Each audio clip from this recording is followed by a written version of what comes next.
Hello everyone, I am Faizi Khan, the founder of ख्यालों की उड़ान। और आज की जो प्रोज है वो दोस्ती पे है कि जो दो बेस्ट फ्रेंड्स होती हैं वो एक दूसरे के अगर घर जाती हैं तो वो कितना जज्बाती बदलाव लेके आता है उनके अंदर और उनको क्या क्या एहसास होता है। तो हाल ही में मेरी जो बेस्ट फ्रेंड है सोफी ग्रेवाल, वो मेरी बहुत पसंदीदा लोगों में से भी आती है जिंदगी में। तो मैंने वो जो एक्सपीरियंस हुआ हम लोग का एक दूसरे के घरों पे, उस पर कुछ लिखा है। चलो अपनी जड़ों से जुड़ जाते हैं। अपनी बेतहाशा भागती हुई जिंदगी में से हमने चुराया कुछ वक्त और सोचा एक दूसरे के birthday, Holi, Diwali, Eid, new year पे तो मिलते ही रहते हैं, चलो वापस से पुराने रास्तों पे जीने जाते हैं, उस सौंधी सी खुशबू में वापस खो जाते हैं।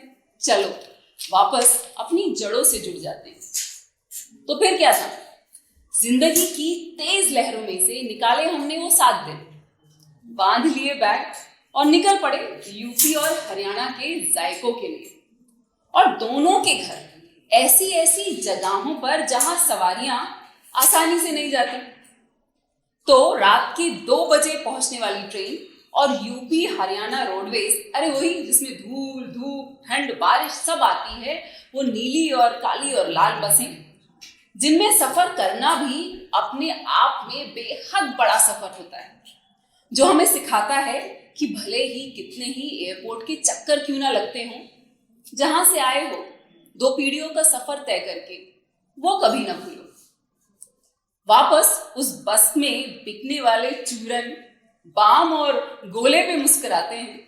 चलो वापस अपनी जड़ों से जुड़ जाते हैं और दोनों के घर पे होने वाली खातिरदारी, सर्दियों में बनाई जाने वाली खास तिल के तेल के साथ उड़द के दाल की खिचड़ी और साथ में लाल हरी बड़ी मिर्च और नारंगी का अचार, सिरके में डले हुए मूली और लहसुन और सिल्क के बट्टे पे पिसी हुई चटनी।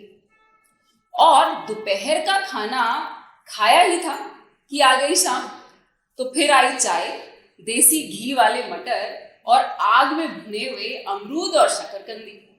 और दूसरी तरफ हरियाणा, ताजा सुबह सुबह भैंसों का निकाला गया दूध, मक्खन, छाछ, घर से ही तोड़कर बनाई गई सब्जी, मूली के पत्तों वाला रायता और यहाँ भी सिल्क के बट्टे पे पिसी हुई चटनी और वो चूल्हे वाली रोटी, ऊपर से घी और गुड़ वाला मलीदा। अब ये सारे के सारे चटखारे घर पर ही तो आते हैं। चलो तो इस जुबान और जहन के रिश्ते के लिए वापस अपनी जड़ों से जुड़ जाते हैं।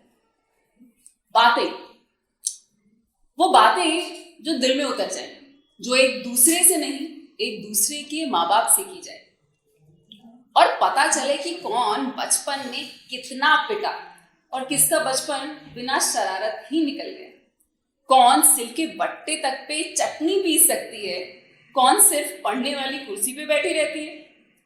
वो एक दूसरे के पापा के साथ चाय पे बातें और उनके ढेर सारे सवाल, और वो दोनों माँ के साथ किचन में बैठ के बातें करना। बच्चे अगर ढंग से वक्त निकाल के माँ बापों से बातें ही कर लें तो उनकी खुशी तो उसमें भी हो जाती है, क्योंकि उनकी तरक्की हमारी तरक्की में होती है। तो चलो अपने आप को खोजने निकल जाते हैं, क्योंकि घर आपकी पहली दुनिया, उससे ही असल मायने में पता चलता है कि कितनी दूर तक आए।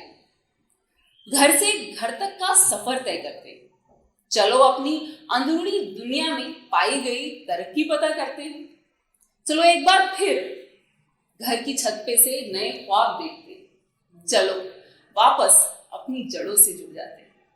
बहुत बहुत शुक्रिया। और जितने भी लोग, जितने बेस्ट फ्रेंड्स एक दूसरे के घर जाते रहते हैं, तो मेरे ख्याल से वो शायद कनेक्ट करें। आप प्लीज़ मुझे अपना फीडबैक दीजिएगा, बहुत हौसला अफजाई होती है अगर आप लोगों का फीडबैक मुझे मिलता है, and that means a lot to me. बहुत बहुत शुक्रिया। बाय।